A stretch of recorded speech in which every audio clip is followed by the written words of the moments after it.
नमस्कार, good morning. विठाई न्यूजमध्ये आपल्या सर्वांचं स्वागत आहे. उजनी अपडेट 9 जून 2024 सकाळची स्थिती. आनंदाची बातमी म्हणजे उजनी धरणावर 48 मिलीमीटर पावसाची नोंद मागील 24 तासामध्ये झालेली आहे. त्यामुळे या जलाशयावर मागील 9 दिवसांमध्ये 75 मिलीमीटर पावसाची एकूण नोंद आहे. दरम्यान गेले 2-3 दिवस उजनी धरणावर होत असलेल्या पावसामुळे धरण 1.5% वाढले आहे. 7 जून रोजी धरण 59.99 वजा अशा स्थितीमध्ये होतं, तर आज 9 मे रोजी ते वजा 58.35% म्हणजे जवळपास 1.5% पाणी उजनी धरणामध्ये आलेलं आहे.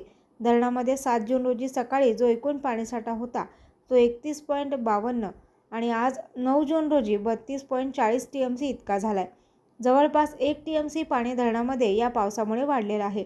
मागील 2-3 दिवस सतत उजनी जलाशय परिसरामध्ये पाऊस होत आहे आणि सध्या धरणाचा प्रवास मृतसाठ्यामध्ये आहे. 31.26 TMC पाण्याचा वापर यंदा झालेला आहे.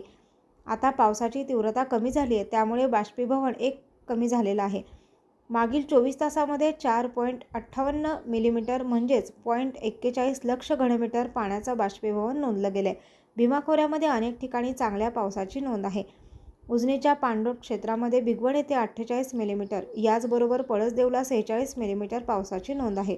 भीमा खोऱ्यातील घोड धरणावर 78 मिलीमीटर पाऊस काल नोंदला गेला आहे. याचबरोबर उजनी जलाशयाच्या काठी करमाळा माढा या भागातही पाऊस 46 मिलीमीटर झाला आहे. पाण्यामध्ये 22 मिलीमीटर पावसाची नोंद आहे. भीमा खोऱ्यातील अनेक धरणांवर पावसानं हजेरी लावली आहे.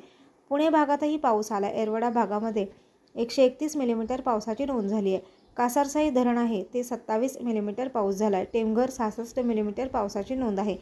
आळंदी भागामध्ये 32 मिलीमीटर पाऊस काल नोंदला गेला आहे. पवना धरणाच्या परिसरातही पावसाने काल हजेरी लावलेली दिसत आहे.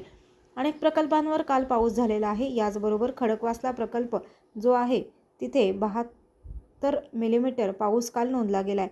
पारगाव येथे 42 मिलीमीटर पावसाची नोंद झाली आणि भीमानगर म्हणजेच उजनी येथे 48 मिलीमीटर पाऊस काल नोंदला गेला आहे आणि इथे 2-3 दिवस चांगला पाऊस होईल असा हवामान खात्याचा अंदाज आहे.